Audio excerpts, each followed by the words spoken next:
Hello दोस्तों, smart education GDR में आपका स्वागत है। मैं एचआर कुशवाहा, उच्च माध्यमिक शिक्षक। मैं आज आपको पढ़ाऊंगा माय मदर एट 66। ये आपकी पोएम है 12th क्लास से, जो आपकी 12th क्लास की बुक है फ्लेमिंगो, उसमें से ये पोएम ली जा रही है, माय मदर एट 66। एक बात बता दूं, थोड़ा सा 12th का सिलेबस कठिन तो है, लेकिन एक बात हमेशा याद रखिए, जब समुद्र में उतर ही गए हैं तो लहरों की औकात भी देख लेंगे। जब समंदर में उतर ही गए हैं तो लहरों की औकात भी देख लेंगे। और कहते हैं कि जब बंदा प्यार में पड़ता है तो दिल टूटता है। जब बंदा प्यार में पड़ता है तो दिल टूटता है, और जब बंदा पढ़ाई में पड़ता है तो फिर रिकॉर्ड टूटते हैं। तो आप खुद ही तय कर लीजिए आपको क्या तोड़ना है, रिकॉर्ड तोड़ना है या दिल तोड़ना है। और कहते हैं कि विपरीत परिस्थितियों में कुछ लोग बिखरते हैं तो कुछ लोग निखरते हैं। अब आपको तय करना है कि आप बिखरने वाले हैं या निखरने वाले हैं। एक चीज़ और बताऊं, विपरीत परिस्थितियों में कुछ लोग टूट जाते हैं तो कुछ लोग रिकॉर्ड तोड़ जाते हैं। अब आपको देखना है आपको करना क्या है। बार बार एक ही बात कहूँगा, बूंद बूंद से घड़ा भरता है, many a little make a mickle. धीरे धीरे सीखते हैं, आप भी धीरे धीरे सीखिए। चलो देखिए, हमारा जो लेसन है माय मदर एट 66, हमारी बहुत सारी पोएम हैं इसके अंदर। इसमें से हम आज पहली पोएम ले रहे हैं, माय मदर एट 66। उसके बाद देखते जाएंगे an elementary school in slum. बच्चे कह रहे थे कि ये नहीं आ रहा, ठीक है, क्योंकि इस बार की बुक में नहीं दिया है, ठीक है, तो फिर ठीक है, बुक में नहीं है तो नहीं होगा। कीपिंग क्वाइट, उसके बाद है a thing of beauty, road side stand, aunt Jennifer's tiger. चलो ठीक है, इसके बाद बस इतने ही हैं। और हमको सारी जितनी भी आपकी बुक हैं, जितनी भी बुक्स हैं, हम सबको सॉल्व करना है। जब आपकी फ़र्स्ट फ्लाइट हो जाएगी, जब आपकी फ्लेमिंगो हो जाएगी, इसके बाद फिर हम जाएंगे किस पे, बिस्तास पे।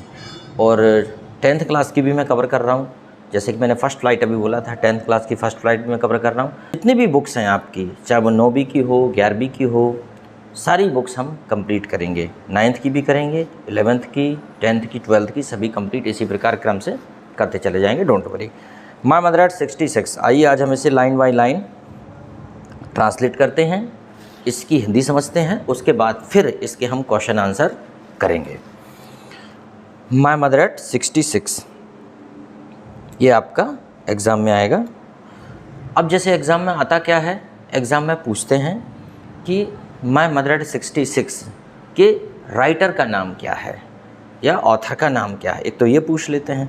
दूसरा, यहाँ पे कंपैरिजन दिया जाता है जब पोइट्री में, तो उस कंपैरिजन को वो पूछते हैं कि लेट विंटर मून को मदर के चेहरे से कंपेयर क्यों किया गया है। ऐसी बहुत सी क्वेश्चन हो सकते हैं। तो आइए हम इसे देर करते हुए इसे पढ़ लेते हैं। तो हम शुरू से ही पढ़ते हैं।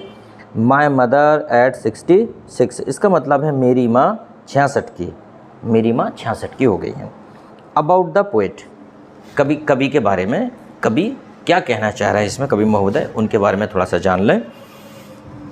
कमला दास, ये तो पता है इसके जो पोएट हैं वो कमला दास हैं। चलो थोड़ा सा गेट बंद कर दें, क्योंकि कचरे वाली गाड़ी जो है हमारी इस समय आती है।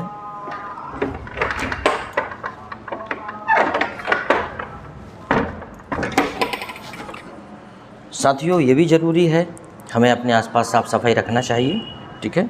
और जो साफ़ सफाई के लिए हमारी नगर पालिका ने जो व्यवस्था चलाई है, हमें उसका सम्मान करना चाहिए, ठीक है। थोड़ा शोर शराबा होता है, चलता है। अब हम जहाँ भी रहते हैं, हमारे आसपास कितने शोर शराबे के बीच में हम पढ़ते हैं। कहते हैं जिसे अपने जीवन में कुछ करना है उसे कभी हालात रोक नहीं पाएंगे। हालात कभी किसी को रोक पाए हैं क्या? क्या कभी आपको बारिश रोक पाई है क्या? क्या कभी आपको गर्मी रोक पाई है कुछ करने से? क्या कभी आपको ठंड रोक पाई है क्या? जब आपने कुछ करने का फ़ैसला कर ही लिया है तो विपरीत परिस्थितियाँ आपको रोक नहीं सकती, बल्कि आपको और निखारती हैं और निखरते हैं आप, ठीक है। और इसलिए मैं तो कहता हूँ, अगर किसी की परिस्थिति, अगर किसी की क्षमताओं का आकलन करना हो, उस बंदे को अकेला छोड़ दो। समझ में आया? आपने देखा होगा, अकेले में आदमी अपनी क्षमता से ज़्यादा वेट उठा सकता है, लेकिन वही व्यक्ति भीड़ भाड़ में वो काम नहीं कर सकता, क्योंकि उसे उम्मीद होती कोई ना कोई मदद कर देगा उसकी। लेकिन वही बंदा अकेले में अपनी क्षमता से ज़्यादा काम कर सकता है। चलो ठीक है, कोई बात नहीं, आवाज़ आ रही है, आवाज़ को इग्नोर करते हुए पढ़िए, क्योंकि इस प्रकार की परिस्थितियाँ रोज़ रहती हैं। कमला दास 1934 1934 was born in the Malabar Kerala. Malabar Kerala. कमला दास जो है 1934 में मालाबार केरला में जन्मी थी। She is recognized as one of Indian foremost poet. मतलब यह है, शी इज़ रिकॉग्नाइज्ड, इसे भारत की प्रथम कवित्री के रूप में जाना जाता है। फॉरमोस्ट मतलब टॉप मोस्ट, जैसे कहते हैं सबसे प्रथम पंक्ति की कवित्रियों में की रूप में इनको पहचान दी जाती है, सबसे प्रथम पंक्ति की कवित्री के रूप में। हर वर्क्स, उनके जो काम हैं, her works are known for their originality. Her work are known for their originality. उनके जो वर्क हैं, उनके जो काम हैं, उनकी वास्तविकता के लिए जाने जाते हैं। मतलब नो लीपापोती नहीं, नो काट छाँट, सीधी बात, नो बकवास। कमला दास का जो फंडा है, सीधी बात, नो बकवास, बात ख़त्म। वर्सेटिलिटी मतलब व्यापकता, वर्सेटाइल, बहुत सारे गुणों का समावेश होना, वर्सेटिलिटी, समग्रता, व्यापकता, versatility. And the indigenous flavour of the soil. Indigenous flavour of the soil मतलब मिट्टी की खुशबू का देसी स्वाद या देसी अंदाज, मिट्टी की खुशबू का देसी अंदाज, वो कह रहे हैं इंडियन सॉइल। मतलब भारतीय मिट्टी का स्वाद या टेस्ट या फ्लेवर जिसे कहते हैं, उनकी कविताओं में आता है, ऐसा कहा जा रहा है यहाँ पे। Kamala Das has published many novels and short stories in English and Malayalam under the name. इस नाम के नीचे, अभी हम बताएंगे कौन से नाम के नीचे, कमला दास ने बहुत सारे नॉवल और शॉर्ट स्टोरीज़ लिखे हुए हैं, ठीक है। और अंडर द नेम, किस नाम के अंदर? The Madhavikutty, Madhavikutty, under the name Madhavikutty. Some of her work in English included the novel, ठीक है। इनके कुछ वर्क हैं इंक्लूडेड इन नोवेल, उनके कुछ जो काम हैं उनको नोवेल में शामिल किया गया है। नोवेल जानते हो आप, नोवेल पढ़ते हैं लोग, उपन्यास, उनके कुछ वर्कों को उपन्यास में, कुछ कामों को उपन्यास में शामिल किया गया है। जैसे कि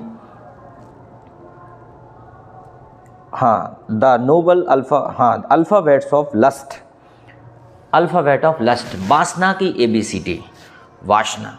और एक बात और मैं मेरे तरफ से कहूँ, मैंने कमला दास को काफ़ी पढ़ा है। कमला दास एक धांसू पोइट्री हैं, मतलब सीधी बात, नो बकवास। इसलिए उनको थोड़ा सा रेवोल्यूशनरी, या कुछ लोग बोलते हैं कि वो आपत्तिजनक बातें बोल देती हैं। सच बोलने वाला अक्सर आपत्तिजनक ही लगता है। दरअसल हम अपने जीवन में सच बातें, अपने बारे में अच्छी बातें लोगों को बताते हैं, लेकिन अपने बारे में जो गलत बातें वो हम छिपा लेते हैं, वो कभी बताते नहीं हैं। ये साहस किसी में नहीं होता है, क्योंकि आने वाले समय में ना जाने उन बातों का क्या असर पड़ेगा। लेकिन कमला दास ने ये सोचे बिना अपने बारे में जो वो सोचती थी, जो महसूस करती थी, उन्होंने सब लिखा। बल्कि और अल्फ़ाबेट ऑफ लस्ट भी उसी का एक उदाहरण है, वासना की अल्फ़ाबेट। उसके बाद है 1977 में लिखा था उन्होंने ये a collection of short stories Padmavati. Collection of short story, छोटी छोटी कहानियों का एक संग्रह है जिसका नाम इन्होंने रखा है Padmavati. The harlot and other stories 1992, harlot and other stories 1992। और 1992 में इन्होंने हेरलॉट और अदर स्टोरीज लिखी। In addition to 5 books of poetry, और इसके अलावा 5 किताबें और इनके पास हैं पोइट्री की। She is a sensitive writer, sensitive मतलब क्या होता है? बड़ी संवेदनशील। She is sensitive writer who capture the complex subtleties of human, subtleties of human, मतलब वह है बड़ी संवेदनशील हैं और मनुष्य की बारीकियों को, मतलब जटिल बारीकियों को भी, अब ह्यूमन रिलेशनशिप, मतलब मानवीय संबंधों की जटिल बारीकियों को भी वो लिरिकल इडियम्स, लिरिकल इडियम मतलब उनको जो है लिरिकल मतलब गाकर लयबद्ध कहावतों के माध्यम से बता देती हैं। मतलब जो ह्यूमन, जो कहना चाहिए कि जो ह्यूमन लाइफ की जो बारीकियां हैं, जो जटिल ह्यूमन लाइफ की जो सबटैलिटीज़ हैं, उनको भी वो बता देती हैं, सबटैलिटीज़ को बता देती हैं। उसके बाद my mother eight 66 is an example, और जो माई मदर मेरी माँ 66 की, यह उदाहरण भी इस बात का उदाहरण है, मतलब यह कविता भी इस बात का उदाहरण है। चलो ठीक है, आगे देखते हैं। ड्राइविंग फ्रॉम कोचीन, हाँ ड्राइविंग यहाँ से पढ़ते हैं।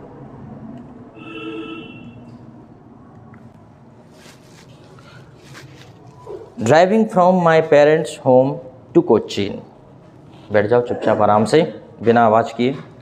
Driving from my parents home to Cochin, मेरे पेरेंट्स के घर से कोचीन की तरफ लास्ट फ्राइडे जा रहे हैं, ड्राइविंग जा रहे हैं मॉर्निंग में, ठीक है। Driving from my parents home to Cochin last Friday morning, last Friday morning में मेरे पेरेंट्स के घर से कोचीन की तरफ जा रहे हैं। आई सा माई मदर बिसाइड मी, और वो कहती है कि मेरे बाजू में मैं अपनी माँ को देखती हूँ, मेरे बाजू में मैं अपनी माँ को देख रही हूँ। डोज, डोज मतलब होता है फ्रेंड्स ऊँघना, ऊँघना जानते हो आप, नींद नहीं आती, नींद के पहले व्यक्ति थोड़ा सा नींद जैसा करता है तो उसे ऊँघना कहते हैं, डोज। ओपन माउथ मतलब खुला हुआ मुंह। Her face as an like that of a corpse and realise with pain, अब वो कह रही है हर फेस एजन मतलब जैसे राख हो गया, एजन मतलब होता, एज होता राख, राख की तरह चेहरा, एजन मतलब बुझी हुई राख, जैसे बोलते हैं ना ठंडी हुई राख, जैसे कि आदमी जब मर जाता है तो बेसिकली आदमी ठंडा हो जाता है, लेकिन यहाँ वो ठंडे की बात नहीं कर रही है, यहाँ वो कह रही है कि उनका चेहरा राख की तरह हो गया। राख मतलब वही जिसमें निस्तेज हो गया है, ठीक है, निस्तेज हो गया, उसे तेज नहीं बचा कोई भी। Like that of a corps, जैसे कि एक बॉडी होती है डेथ बॉडी, कॉर्प्स होता है डेथ बॉडी, डेथ बॉडी की तरह। एंड रियलाइज विथ पेन, और उसे बड़े दर्द के साथ एहसास होता है, किसको, कमला दास को दर्द के साथ एहसास होता है। That she was as old as she looked, और वो कहती है उसे एहसास होता है कि वह इतनी बूढ़ी हो चुकी है जितनी वो दिखती भी है, उतनी बूढ़ी वो हो चुकी है क्योंकि 66 की हो गई। लुक बट सून, परंतु जल्दी ही। दैट थॉट अवे, और उसके जल्दी ही ये विचार दूर चले जाते हैं। Thought, that thought put away, है ना, पुट दैट थॉट अवे, परंतु जल्दी वो विचारों को दूर चले जाते हैं उसके विचार। And looked out at young tree sprinting, young tree sprinting, sprinting, और वो जल्दी ही बाहर देखती है। And looked out at young tree sprinting, young tree sprinting मतलब छोटे छोटे जो पेड़ हैं वो स्प्रिंटिंग, उछल कूद कर रहे हैं, उछल कूद कर, अब पेड़ तो कभी उछल कूद करते नहीं हैं, लेकिन आपने देखा होगा कि जब कभी भी आप किसी कार में या किसी वाहन में सफ़र करते हैं तो आपने देखा होगा कि आसपास के पेड़ पौधे पीछे की तरफ जाते हैं, और अगर मान लो ज़मीन उबड़ खाबड़ है और कोई पेड़ ऊपर है कोई नीचे है और आपकी कार तेज़ी से आगे जा रही है या ट्रेन या बस, तो आपको ऐसा लगेगा जैसे कि पेड़ उछल कूद करते हुए पीछे की तरफ जा रहे हैं, ठीक है। स्प्रिंटिंग द, वो देखती है कि young sprinting tree, the merry children spilling out of their homes, Mary children spilling, और जो बच्चे हैं मैरी चिल्ड्रन मतलब खुश मिजाज बच्चे या प्रसन्न मुद्रा में बच्चे, spilling their house out of their house, अपने घर के बाहर गोल गोल चक्कर बना के खेल रहे हैं। स्पिलिंग का मतलब होता है गोल गोल चक्कर बना के खेलना, जैसे आपने देखा होगा कि बच्चे खेलते हैं, एक है अपने यहाँ पे गोल गोल रानी, ऐसा कुछ है, इतना इतना पानी गोल गोल रानी, इतना इतना पानी गोल गोल रानी, बच्चे खेलते हैं गोल गोल रानी, ठीक है। तो वो बच्चे गोल गोल रानी कोई ऐसा गेम है वो खेल रहे हैं अपने घर के सामने। बट आगे बढ़ाते हैं अपन इसको थोड़ा सा और, थोड़ा सा अच्छा दिखेगा आपको। हाँ, spilling out of their home but after the airport, airport के पीछे या एयरपोर्ट के, हाँ एयरपोर्ट के पीछे, after the airport security check, after the airport मतलब अपने एयरपोर्ट अभी पहुँचे नहीं हैं, थोड़े दूर एयरपोर्ट के पीछे ही security check standing a few yards, ठीक है। सिक्योरिटी चेक जो है, सिक्योरिटी चेक वाले स्टैंडिंग ए फ्यू यार्ड्स, कुछ गज की दूरी पर खड़े हुए हैं। यार्ड्स मतलब होता है फ्यू यार्ड्स, कुछ गज की दूरी पर खड़े हुए हैं सिक्योरिटी चेक, जैसे कि एयरपोर्ट पे जनरली होता है, सिक्योरिटी चेक वाले खड़े रहते हैं। और फिर I looked again at her बान पैल, और फिर वह दोबारा उनके मुरझाए हुए चेहरे को देखती है, जो मुरझा चुका, पीला पड़ चुका चेहरे को वो देखती है। As a late winter's moon and felt that old familiar ache, और वो अपनी माँ के चेहरे को यहाँ पे वो एक लेट विंटर मून उससे तुलना करती है। वो कहती है जिस प्रकार से ठंड के दिन में जो चंद्रमा है कोहरे के कारण धुंधला धुंधला नज़र आता है, तो वैसे ही वो उसे अपनी माँ का चेहरा वैसे ही नज़र आता है, जो लेट विंटर मून की तरह उसे नज़र आता है। और उसे कोई पुराना दर्द याद आ जाता है, और वो कौन सा दर्द है? माई चाइल्डहुड फियर, और उसे बचपन का दर्द याद आ जाता है उसे अपनी माँ को देख देख के। But all I said was see you soon अम्मा, परंतु इन सब के बावजूद वह कहती है सी यू सून अम्मा, अम्मा जल्दी मिलेंगे, अम्मा जल्दी मिलेंगे। सी यू सून अम्मा, all I did was smile and smile and smile, और सिर्फ मैंने यही किया, जो भी मैंने किया सब कुछ वो ये था, smile and smile and smile. जैसे किसी को विदा करते हैं, अभिवादन करते, बाय करते हैं, तो क्या बोलते हैं? बाय बाय, और स्माइल के साथ आप विदा करते हैं उसको, ठीक है। तो इसने कहा सी यू सून अम्मा, और ये अपना एयरपोर्ट पे चली गई और अम्मा घर वापस आ गई, ठीक है। अब जैसे ये जो वर्ड है यहाँ पे, ठीक है, sprinting the short fast race, running, wan मतलब कलरलेस, हुई मुरझाया, जो मैंने बताया। थिंक अबाउट द, चलो अब इसके हम कल क्वेश्चन आंसर करेंगे, क्योंकि बच्चों का कहना है कि सर बड़े हो जाते हैं क्वेश्चन आंसर जो है, अब एक साथ बता देते हैं तो वो काफ़ी बड़े हो जाते हैं, तो इसके क्वेश्चन आंसर हम बाद में करेंगे। जैसे what is the kind of pain and ache that the poet feels, किस प्रकार का जो कवित्री है वो दर्द को महसूस करती है। अगला है what are the young tree described as sprinting, जो नन्हे नन्हे पौधे हैं, यंग ट्रीज़ हैं, उनको क्यों स्प्रिंटिंग, उनको क्यों उछलते हुए बताया गया है, डिस्क्राइब। उसके बाद है why has the poet brought in the image of the merry children spilling out of their home, कवि ने इस इमेज को, कल्पना को क्यों किया है कि जो बच्चे हैं उनके घर के सामने गोल गोल चक्कर खेल रहे हैं। Why has the mother been compare to the late winter's moon, जो माँ है उसको लेट विंटर मून, देर रात के शरद ऋतु के चंद्रमा से क्यों तुलना की गई है। What do the parting words of the poet and her smile signify, मतलब what do the parting words, मतलब जो पार्टिंग अलग होने वाले शब्द हैं और जो पोएट की जो स्माइल है वो किस बात को प्रदर्शित करती है।